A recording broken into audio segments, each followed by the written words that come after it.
Welcome, friends. My name is Silas Ollegario, and I'm the host of Think Onward, a podcast about books, studies, productivity, and lifestyle. Now, after the intro.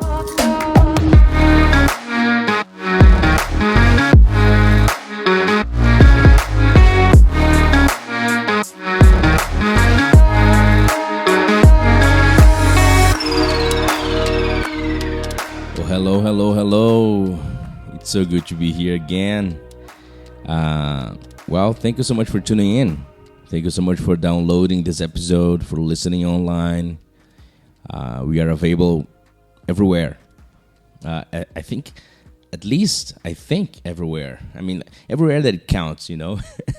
We are available at Apple Podcasts and Amazon Music and Spotify and Deezer. And, we're going to get back to YouTube because my wife has been saying, oh my God, I didn't catch the last week's episode because my wife prefers to put on YouTube while she is working and this kind of stuff. So I'm so glad you're here. I hope we can continue to grow and continue to develop as a community. And today I have again a book episode because, again, let's go back to the basics, right? Let's go back to the reason I created this podcast, which was a place where I could talk about these books that I enjoy, this kind of readings that I like. And last week we talked about a book from Michael Crichton, A Grave Descent. This week we have a new book. But before I talk about the new book of this past week, I would like to talk about the book I started reading in the end of last year, finished the beginning of this year. It was officially my first reading of the year, but it was supposed to be the last one of 2021. And I finished reading, which was good, which was great, actually. It is one of my favorite books, I just enjoyed it, and I want to talk to you about the book. I want to talk to you about A Song of Ice and Fire, which is one of my favorite fantasy series ever. Probably my second favorite, only behind The Lord of the Rings and followed by Harry Potter. But as it turns out, I haven't done any sort of review of book one. I did not start the other books yet, although I've read them like 10 years ago. I will read them again this year, all this series that has already been published. I will read this month of April, A Clash of Kings, which is the second one of the series, and probably I'll get to the third one only in the summer. However, I'd like to have an episode dedicated specifically to the book. I know a lot of people have watched the HBO series, and these people might think they already know how things turned out, but the story, although similar, is not the same. I don't like the comparison book, movie, or book series because I don't think it's fair comparing to different expressions of art, you know. And also, I'm going to do my best not to bring any spoil. No, I don't want to bring, I don't want this episode to be like a spoil alert all the time, you know. But if you haven't seen the TV series by now, well, you're probably not watching anymore. I mean, because now that the hype is all over, if you still haven't seen Game of Thrones, the TV series, you're probably not going to watch. And anyway, the idea is not telling you the story of the book or choosing a character and telling what happens to him or her. No, it makes no sense to do so. It is a short podcast episode. But in case that's what you want, there's a very, very nice podcast called Bend the Knee, where they go chapter by chapter. It's a different one every single week, so it's very nice. I follow them on YouTube, actually. I don't, because it's a video cast, because they like to record the video. It's two guys, and it's very nice, very informative. there is a place that this channel, this Bend the Knee, which is also the podcast. It's a channel, it's a place where you can most definitely follow along the entire book, the perspectives of the characters and etc. What I hope to bring you is an overall view, so you may get interested in reading this incredible fantasy series. Seriously, I cannot express enough how much I love this series. Well, Tolkien is my favorite author, and after Tolkien is definitely George R. R. Martin. This A Song of Ice and Fire, and sometimes people see on the internet and they oh my god, that's so confusing. ASOIAF. That's how people is an acronym for A Song of Ice and Fire. This story is an amazing, absolutely amazing series created by George R. R. Martin, who is, in my opinion, the best fantasy author after Tolkien. Some people even call him the 21st century Tolkien.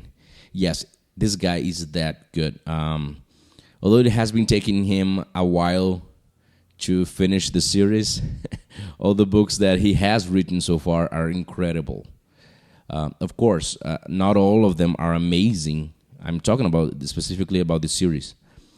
But the whole story definitely is. A Game of Thrones, this book, is the first book of the series, which will be 7 books total, plus 3 or 4 extra books that explain the world, the entire world that George Martin has created. It was originally released, and I'm reading here this information, originally released in August 1st, 1996. Wow, so it's been a while. So imagine for people who have been reading this story since 1996.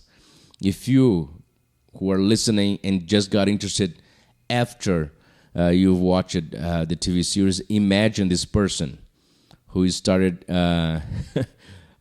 reading Game of Thrones way back. This is absolutely crazy.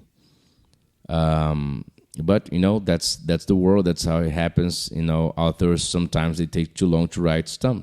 And we have to understand. And well, we have no other option, right? We have to understand. We have to accept. And it's, in case you haven't read the book yet, remember it's not what we can call a light reading, due to the fact that it's actually a relatively long book. I mean, it's almost 800 pages, maybe even more than 150,000 words, maybe. I don't know if that much, but at least it's more than 100,000, definitely, maybe 120,000. So it's not what I would call a light reading. It's not the easiest one to read in terms of language. It is, however, easy to follow the story, the characters, and the many different locations from this whole world he made. And this is one of my favorite things about the way these books are written in. Is this very single chapter? Is that every single chapter is actually a character's point of view. This is so nice, so amazing. There are no numbers on the book, just the character's name. And you get to remember where this character was the last time his name came up, and what he or she was doing up to that point, and how long has it been, because it's so nice. This is such a smart way of writing, and it's one of the things I enjoy the most about this series. And when we talk now about the story, this is the very first book of the series, which means the story is very long. What happens is that it is supposed to be around the year 293 AC. But remember, it's not a real story. And it is a world full of stories and legends. But it sounds like some of these legends are more real than people actually want to believe. People talk about the time where there were dragons and White Walkers and children of the forest, and we get to know what these words mean. Okay, dragons, we all know what it means, but children of the forest, White Walkers, what is this, And but these things they people talk about this kind of stuff in the story, and it's some things that people don't actually believe. These things, the children of the forest and dragons, they might still be real. Most people don't believe that. It is like that thing from Tolkien's story. I believe I don't remember if this is from the movie of Peter Jackson or from the book already. Also, there's this line says that the story became legend, the legend became myth, and then and now while we read Game of Thrones, we are not sure if we believe these things or not. Because maybe people are crazy. Because it's just a handful of people who talk about this kind of stuff, and that's very exciting on the way I see. Well, the book is called Game of Thrones, so we can imagine that by the title, there's going to be something related to a king or a queen, maybe even more than a king and a queen, maybe loads of kings and loads of queens, and you'll be right. There is a king. He has, when this book starts, he's been reigning for 12 or 15 years. I don't recall exactly, but it's around this time. And he has alliances. His alliances are strong, or at least most of them are. The king's name is Robert Baratheon. The entire realm is divided into 6 kingdoms. It was this realm was 7 kingdoms. Now it's 6 kingdoms. They are all under the kingdom of King Robert. The name of the kingdoms are Kingdom of the North, Kingdom of the Mountain and the Vale, Kingdom of Isles and the Rivers, Kingdom of the Rock, Kingdom of Stormlands, and Kingdom of the Reach.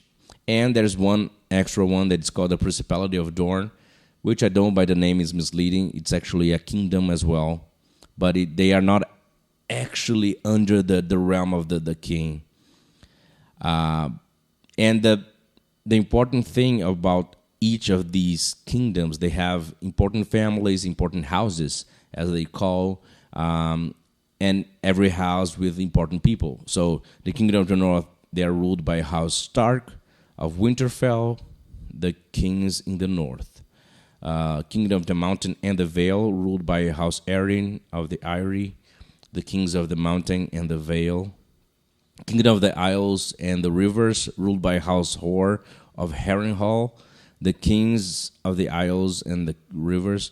Kingdom of the Rock, ruled by House Lannister of Casterly Rock, the kings of the Rock. And Kingdom of the Reach, ruled by House Gardener of Highgarden, the kings of the Reach. And Principality of Dorne, ruled by House Martell of Sunspear, the princes of Dorne. What also makes things interesting is that way up north, over Winterfell, which is the Kingdom of the North, a wall separates the kingdoms from whatever it is that is beyond the wall. They call in the book wildlings, people who are free and have no king, therefore are forbidden to cross the wall down to the 6, 7 kingdoms. What we know about the wall, it is very massive. It dates 8,000 years, and it is about 100. The book says it's about 100 leagues or 300 miles or 482 kilometers long, about 700 feet tall, so 213 meters, and averages 300 feet in width, or 91 meters. So it's a gigantic wall. The way it is portrayed in the show, it's in the book it's actually bigger. So that's crazy because in the show it's already humongous. Well, George R. R. Martin created a world filled with everything we'd expect, and I'm only gonna mention what we know about this whole world he created based on book 1, okay? Because I've read this story before. I know what happens until book 5, and I know what happens in the series. So I'm gonna just talk to you guys about book 1, and I'm gonna be the best. I'm gonna do my best not to bring any spoiler. So this world he created, well, as two different continents, Westeros and Essos. It is a feudal absolute type of monarchy. Uh, there are four different religions in the six kingdoms. There are military forces and strong institutions that rule the society. And although I said that the wall up north is over 8,000 years old, the kingdom is only, 293 when the book starts. The kingdom only became a kingdom after a conqueror arrived from Essos, which is the other continent. The name of the conqueror, Aegon the Conqueror, Aegon Targaryen, his name. This is the only important family name that I haven't mentioned before. And this is the story where the heirs of the Targaryen king, the Targaryen family, start their journey after the throne. I mean, pursuing the throne, which was conquered by Robert Baratheon. Because 15 years before the story starts, a war took place. The Targaryen king was killed, and the dynasty terminated after almost 300 years of Targaryen reign. And now other families, other nobles, and other people are trying to do with King Robert's rule what he has done with Aegon IV Targaryen. People die in this story. Actually, many people die, if I'm being honest. Some of them, we are happy to see them gone. Others, we feel like they were our family, and then we hate the writer for killing them. This fight for the throne starts in a slow-paced way. That's how I put this book. But every time someone dies, I feel very excited, even though this first book is slow-paced. At least for the first half of the book, it is slow-paced. But it picks up halfway through the book. But again, we still have 6 other books ahead to know what's going to happen. This story is so well written, full of details. And some people, they read the first book and they feel like some details have not been explored enough. And that's the moment I say, you know what, you should hang on tight, because it is going to be revealed in the future. After writing this series of 5 books, A Game of Thrones, A Clash of Kings, Storm of Swords, what is the other one? I forgot the other, one of them. In the Dance with Dragons, which is the 5th one. He decided to write a book that is called Fire and Blood, which is about the Targaryen family and how they... So this story is 300 years before A Game of Thrones, when they first came to Westeros and started ruling. And he already told us that this is only the first part, Fire and Blood. The next part of the book is going to be Blood and Fire. He also made, with help of 2 illustrators, he created an illustration. It's almost like a encyclopedia of this Song of Ice and Fire, you know. The entire world he created with pictures and explaining, even more background of not just the characters, but the families, the houses, how they became noble, how they, how everything was created. So it's so nice.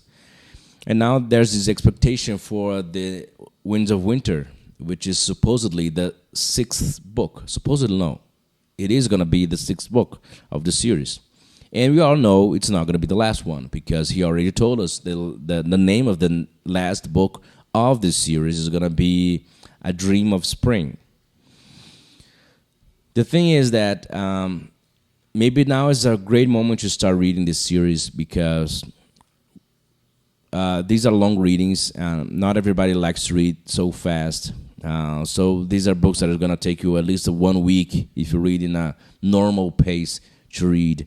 And if you decide to read 1 book a month, it is going to give you time to get excited and then read these extra books that have already been published, and then wait with everybody else the publication of this Winds of Winter, which is the book I'm so excited about. I'm such great hopes for that book. People have been talking about in different podcasts and different YouTube channels about this book, and people trying to imagine where is the story going. Because after he stopped the book 5, Dance with Dragons, with some characters dying or not dying, some characters definitely dead, and then the TV show went to a very separate way. People got, oh my God, he's not gonna make the same thing as the story on the TV series. So where is he going? Okay, we know he's going in a different way, but is he going in a different path with every character? We don't know. It's impossible to tell because he's the only person who knows how things are going to turn out. And, well, that's very exciting. It is very interesting to know that there is an author today that is one of the best authors ever of fantasy series. And he's writing a book that is going to be epic. Everybody expects so much from this book, and then people might think, oh my God, but what if it's not that good? What if it's not that good? And I'm telling you, it can't be. Even if it's not the best book ever, it is going to be great because this story is amazing. And I know I sound like a big fan because I actually am. I'm such a huge fan of this guy, and it's going to be a very nice and interesting story to read. And so this is the first book we should read, A Game of Thrones, George R.R. Martin. And here's my last tip about this specific book. This book starts in such an amazing way that you should read the prologue in chapter 1. The chapter 1 is called Bran, B-R-A-N, Bran, which is the name of one of the characters. If after reading the prologue and Bran's chapter, if you don't want to continue reading, it's because you're not going to get it. You won't be interested in the kind of story. But I doubt that if you enjoy the first chapter, I doubt that you won't like this book. Because it is a very well-written, well-built world story, and it's just amazing. I'm just very excited about it. And that's it. That's it for today. I believe that's it. There's not much more I can tell you about the story at this point. When the review for book 2 comes, I will try to do the same idea, but by then it will be impossible not using characters' names and what they were up to. And yes, I hope you enjoyed it. And in case you haven't read it yet, these books, I hope you've found this episode interesting enough and that you are now willing to give this great story a chance. Thank you so much for listening so far. Thank you for subscribing to my YouTube channel in case you are catching this from YouTube. I hope to see you on my YouTube channel next Monday with a new video, and here at Think Onward next week. Okay, have a good day and bye-bye.